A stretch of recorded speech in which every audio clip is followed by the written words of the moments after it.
Thank you very much, Ursula. You very correctly mentioned energy, defense and security, and more outward-looking European Union. Let me now go to Georgia.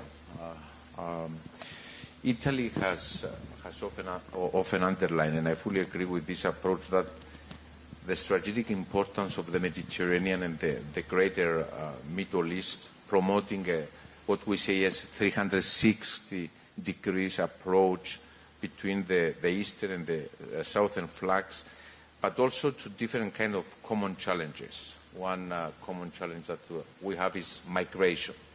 So in today's very complex international environment, how can European countries like Italy better address possible increase on migratory pressures? We have the crisis now in the Middle East, so migration is there.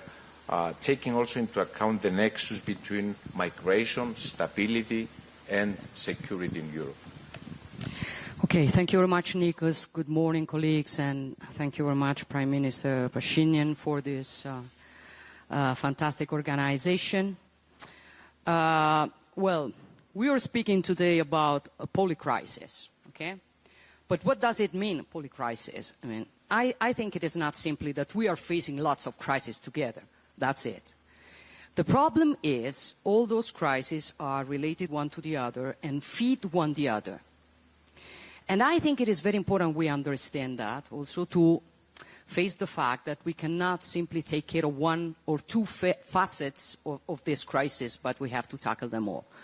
And I will use exactly, for Nikos was asking about migration, the example of migration. Obviously, we know that uncontrolled migration flows put citizens' security under pressure, and when exploited as a hybrid threat, even the stability of the states. But it's not all. It also affects economy, straining public resources and impacting on labor market. It weakens competitiveness. This weakens competitiveness by increasing uncertainty and social tensions. It has also linked to energy, for we have also to face the fact that many flows come from unstable regions that are key to our energy supplies. Ultimately, all of this affects the quality of our democracies. For when citizens feel that important challenges are not governed, they lose faith in institutions. And when trust erodes, people become more vulnerable to manipulation, including the malicious use of artificial intelligence. So it's not migration. It is migration, it is economy, it is democracy, it is competitiveness, it is energy, it is security. And if I take one of the other topics, I can link them all the same way. So, first of all, we cannot face only one piece of this polycrisis. Second, migration is an integral part of the polycrisis. Third, no one can face it alone. So cooperation on that is a precondition.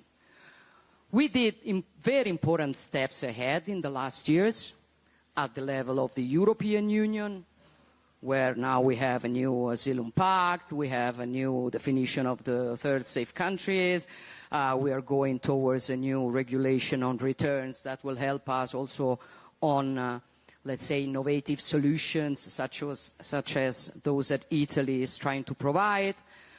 We did steps ahead at the level of the Council of Europe where we are working to give a more modern interpretation of the conventions that we have, but were written lots of years ago.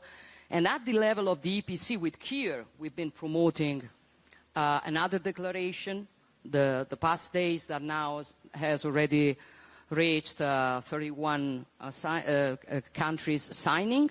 So we are doing a very good job. And in the proposal we did with Kier, the position is quite clear. We have to fight against traffickers. We have to avoid that a new crisis as the one we had in 2015 happens again. And we have to cooperate with the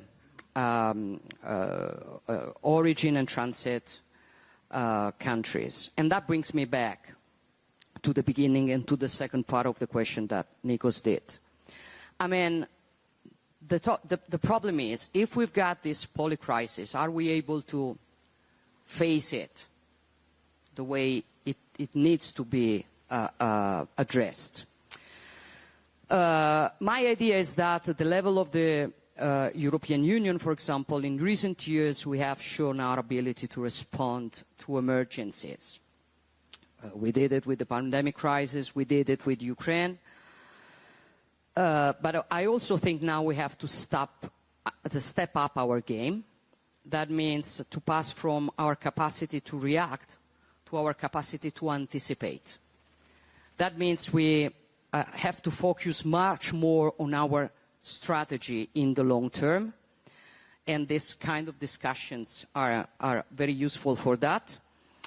And the strategy, in my opinion, should be a stronger focus not only on the like-minded countries, obviously it's very, very important, but also on our geographic neighborhood. Obviously, what we are doing now with like-minded countries, with the EPC, is very important, and we have to improve it, and I'm very happy that Mark is here. But I think we should also focus, for example, from the point of view of Italy, I think we should focus much more, for example, on our Mediterranean neighborhood. I think we should work also on a forum like the EPC, which is fundamental, obviously, for us in these times, concentrated in the geographical space of the wide Mediterranean. In the past, with Ursula, with other member states, with the European Union, we've been trying to tackle migration. We were pushed to pay much more attention to countries across the Mediterranean.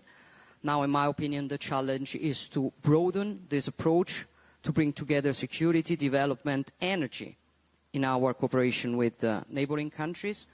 For this is the best way we have to respond to a crisis which is not only one crisis. It's lots of crises altogether, but unfortunately they are part of the same crisis and we have to tackle it all. Thank you. Thank you, Giorgia. You very correctly raised the issue of tackling the root causes of migration by working together with the countries of origin.